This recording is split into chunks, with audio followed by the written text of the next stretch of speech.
Adesso da Gonnesa ci spostiamo a Selargius e sarà Matteo Azzeni a parlarci dell'abbigliamento femminile a Selargius.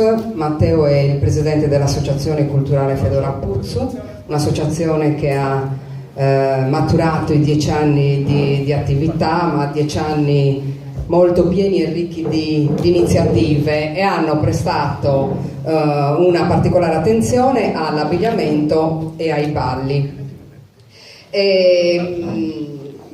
Prestare attenzione all'abbigliamento e alla ricostruzione, alla riproposta, significa anche essere molto attenti ed informarsi sui tessuti, sugli altri materiali utilizzati per realizzare le diverse fogge, ma anche sul lessico. Anche Matteo è autodidatta, ha iniziato prima della sua esperienza all'interno di questa associazione, e mi diceva: prima l'ho fatto perché avevo la passione, poi una volta che sono diventato il presidente è stato per me, ho sentito il dovere di approfondire questo argomento e di dedicarmi in maniera molto, molto seria a questa, e da autodidatta poi insomma ho avuto anche, diciamo, l'aiuto, ma più che aiuto il confronto anche con altre persone che si occupano dello stesso argomento. Una cosa mi ha anche detto, mi ha detto: io per lavoro mi occupo di restauro, e sicuramente è stato importante per me anche un'esperienza nel campo del restauro tessile, un'esperienza che ho avuto con le restauratrici di Firenze. Sono tutte situazioni e occasioni che permettono di allargare il campo delle vedute, ma anche di aumentare le competenze. A te la parola, Matteo. Grazie Marinella. Buonasera a tutti. Anch'io inizio con i ringraziamenti. Voglio ringraziare Oscar, con il quale portiamo avanti un'amicizia da ormai 10 anni, che ci siamo conosciuti quando praticamente la nostra associazione è nata, e volevo ringraziare i ragazzi dell'Associazione Culturale Sant'Andrea, perché davvero riusciamo ogni anno a scambiarci molti incontri di questo livello, quindi ti ringrazio Oscar e ringrazio tutti quanti.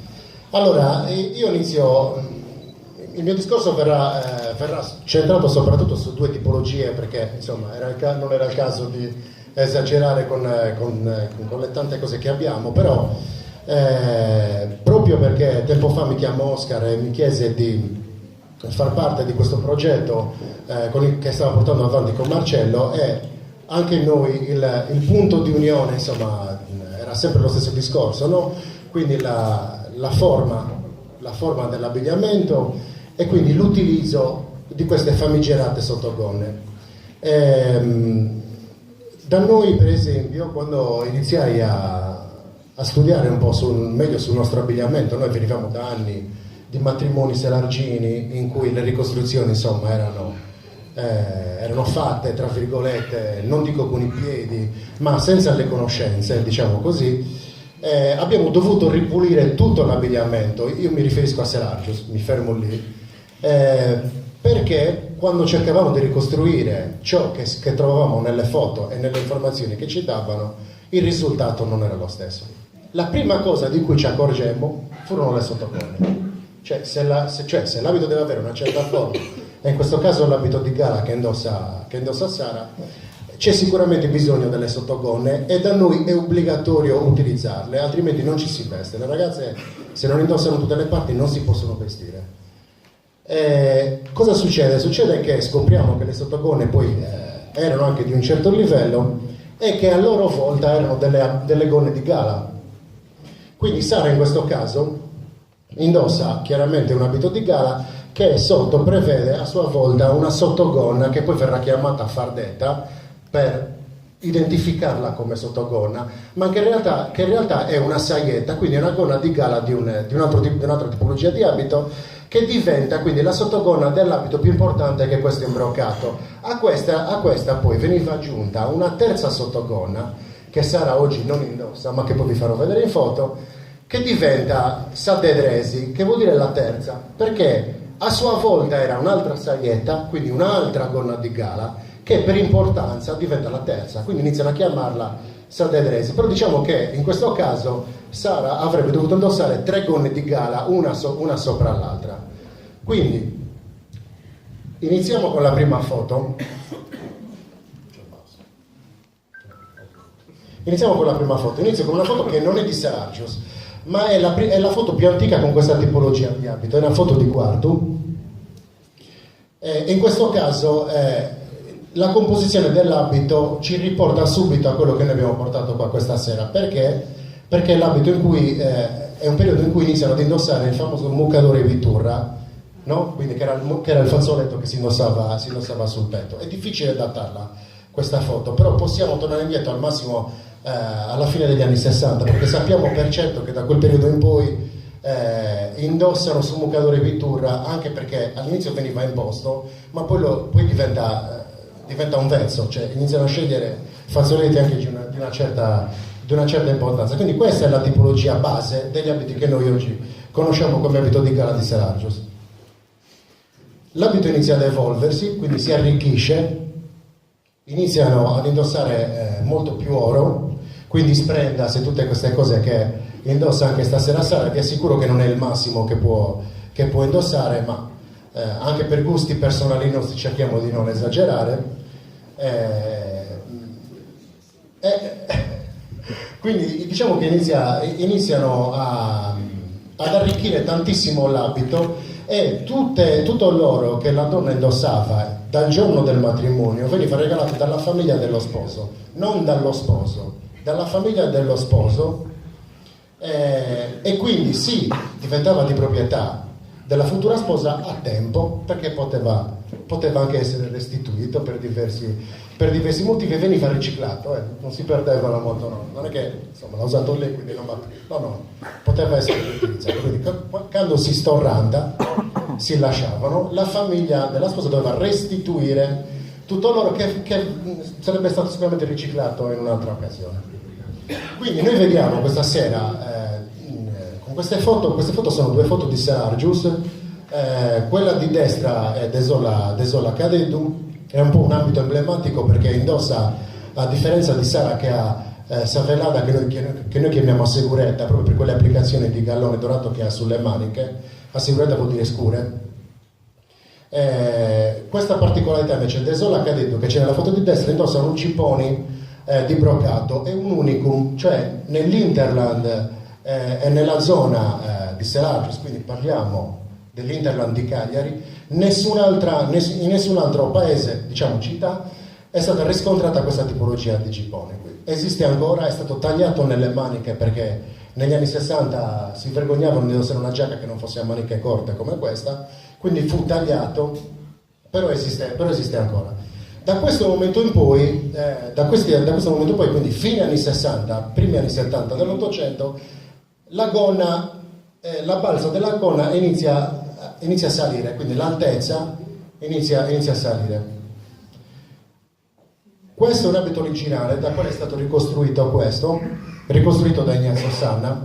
L'abito originale lo conserva Ignazio Sanna, è di Antonietta Locche, che poi diventò dei Cara, erano tra le famiglie più ricche di Serargius. Ecco, in questo caso la ragazza che indossa questo abito indossa 3 sottogonne. Saldedresi, che ho detto che è l'ultima delle sottogonne, è in orbace, a differenza del panno e del raso delle altre due. Un'altra particolarità che non ho detto prima, ecco, che magari a Serargius l'abito di gala veniva confezionato quasi esclusivamente in raso di settan rosso. Era meno frequente trovare il velluto in settan rosso, che invece è frequentissimo a Quartucci, a Quarto, nelle altre zone. Quindi a Serargius prediligevano questo tipo di tessuto che potete immaginare allora era costosissimo, senza parlare del brocato. Io racconto sempre che in un atto notarile di Quartucciu il padre negli anni 60 dell'Ottocento il padre fa scegliere come dote alla figlia tra il brocato per confezionarsi la gonna ed una casa, e lei sceglie il brocato. Vanitosa. Andiamo avanti, vi dicevo che la balza cresce, la balza crescendo può anche cambiare di colore. Quindi in questo caso sono due foto, una non riusciamo ad identificarla perché non è segnalato nessun tipo di appartenenza, però insomma la zona è quella, siamo nell'Interland, e invece quella di destra dove ci sono ragazze con i costumi di Florinas e Cordongianos, quella centrale seduta è di Sergio. La particolarità di queste gonne è che il brocato in una è nero, compreso il grembiule, e invece nell'altro è blu. questa gonna ce l'abbiamo, quella col brocato blu, e la conserva sempre Ignazio Sanna, che è un accumulatore come Oscar. Quindi diciamo che la balza cresce e le gonne iniziano a stringersi, a restringersi. Quindi qui vediamo, la foto di sinistra è bellissima perché si vede proprio il passaggio con la ragazza che indossa invece l'abito che c'è a destra. Parlo sempre della foto di sinistra. Queste non hanno vissuto l'abito, hanno indossato quest'abito per fare la foto, però sono abiti di famiglia. Quindi nella foto di sinistra la ragazza di destra indossa un abito confezionato con la gonna in velluto di seta rosso, quella di sinistra invece lo indossa in raso, come quella che vediamo qua questa sera. Che differenza c'è? Che la balza di quella di destra è già più alta e il grembiule è molto più ampio, è molto piano, quindi questa è un'evoluzione. La particolarità poi è dell'oro che da questo momento in poi inizia ad essere molto più selargino. Cosa intendo per selargino? Che le selargine, quando poi mettevano l'oro addosso, tendevano a mettere sopra i due segni dominus, che sono quei medaglioni che indossa Sara, quindi formano questo triangolo perché ce n'è uno centrale più basso e ai lati mettono questi dominus, oltre a tutte le altre cose. Questa è una tipicità di Seraggio, cioè soprattutto a Seraggio che le donne indossano l'oro in questo modo. Infatti quando una foto è difficile da identificare, guardiamo subito come sono posizionate tutte le sprendas. Quella di destra di foto è Speranzina Puzzu, la famiglia più ricca di Selagius, che è la famiglia che, pur essendo del ceto sociale più elevato, di Selagius, conserva il confezionamento degli abiti tradizionali. Cioè lei si sposa nel 1902 e fa confezionare, come lei le cugine, e fa confezionare quest'abito. Quest'abito che non sappiamo dove sia finito, purtroppo, perché la famiglia poi si è un po' disgregata, ormai vivono a Cagliari, però questo è l'ultimo abito di gala confezionato a Selagius. Dopo di questo non verranno più confezionati abiti di gala. Questo è un esempio, insomma, di come indossiamo i sprendas. Come vedete ai lati ci sono sempre i due dominus e quello centrale. Chiudo con una fotografia che è bellissima e che Ignazio ha ritrovato da pochissimo, perché davvero fa capire come quanto la balza cresce dalla gonna e arriva quasi a sotto il grembiule. Lei è Letizia Cois, lui è un famoso uomo di Selagius che troviamo in un sacco di foto, però qui si capisce davvero l'ultima evoluzione dell'abito di gala. La gonna arriva fin sotto il grembiule si apre tantissimo a ventaglio e scende, e non manca mai la famosa cadenianca, no? La famosa catena. Detto questo, dall'abito di gala passiamo a quello che noi chiamiamo di passaggio. Quindi di passaggio intendiamo, a Selaggio dell'abito si è perso in tempi relativamente brevi, l'utilizzo dell'abito si è perso tradizionale in tempi brevi, e già da fine 800 iniziano a comparire le nuove mode. La differenza qual è? In questo caso Simona indossa la nostra ricostruzione, tolgono il grembiule, non sempre, ma tolgono il grembiule, la gonna si restringe molto, la sottogonna diventa molto, molto più leggera, però nel confezionamento continuano ad utilizzare tessuti ricchissimi. Quindi parliamo di famiglie di un ceto sociale elevato che iniziano a cambiare moda e indossano l'abito in questo modo e non abbandonano mai sprendas, non le abbandonano mai, fino alla dismissione anche di questa tipologia di abito. Lo stesso, qui vedete c'è l'esempio della foto di sinistra che invece continua ad utilizzare il grembiule, ma la gonna è molto simile a questa che indossa Simona. L'uomo abbandona completamente l'abito, ma non abbandona Saberrita e la camicia tradizionale, però la donna, come vedete, inizia a simulare nelle gonne in seta con delle applicazioni la forma del grembiule, perché non lo utilizzano più e quindi vanno con questa sorta di simulazione. Però l'abito ormai è questo. Come vedete c'è differenza tra genitori e figli. In questo caso nella foto di sinistra questa è la famiglia Meloni di Selagius, quelli che poi fonderanno la famosa cantina vitivinicola Meloni, e come vedete si vede già il passaggio tra mamma e figlia delle tipologie, però la figlia continua ad utilizzare i sprendas. Nella foto di destra invece Questa è Pasquala Contu, che poi era una fornitrice di costumi, cioè quando nasce negli anni 20 la partecipazione a Sant'Ifisio organizzata dal dopolavoro fascista, no? Quindi tutti si dovevano organizzare. Lei era una di quelle che a Seragius forniva costumi a tutti, anche ai paesi vicini. Qua abbiamo un sacco di foto di Quartucci con gli abiti di questa donna, però lei vestiva in questo modo, con l'abito di passaggio, però con lo scialle. Quindi continua ad utilizzare lo scialle che viene utilizzato anche da Espriori Sasa per diverso tempo. Da noi l'ultima processione in abito tradizionale è fatta negli anni 50 da Espriori Sasa dalla confraternita di San Luigi. Non abbiamo foto, ma abbiamo i racconti. Dopo gli anni 50 non si è più utilizzato l'abito. Questa è la ricostruzione dell'abito che indossa Simona.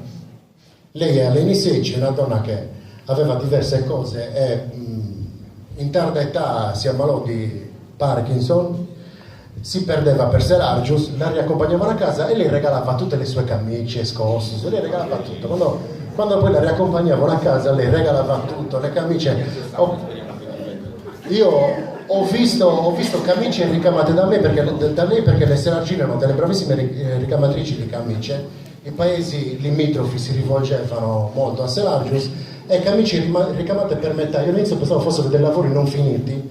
E invece durante la guerra, per recuperare il filo e poter cucire, smontavano tutti i ricami delle camicie e li utilizzavano per poter cucire la roba che inevitabilmente serviva. Questa è sempre lei in tarda età, come vi dicevo. Anche lei non abbandona il famoso medaglione che indossa anche oggi Simona. E l'esempio per farvi capire che continuano a utilizzare Sprendas anche con questa tipologia di abbigliamento. Poi chiudo. Mi sono fatto una passeggiata al famoso cimitero, dove andiamo un po' tutti a cercare delle cose, quindi magari sono foto un po' macabre, però rendono l'idea, perché sono foto fatte in vita. Insomma, questi sono degli esempi. Come vedete continuavano a utilizzarne tanto, ma questo fino a poco prima della seconda guerra mondiale. Poi lo diedero tutto, no, famoso alla patria, per poter finanziare quello che diedero. E questi sono diversi esempi. Io ho concluso, forse mi sono divulgato anche troppo, quindi vi ringrazio e buon proseguimento.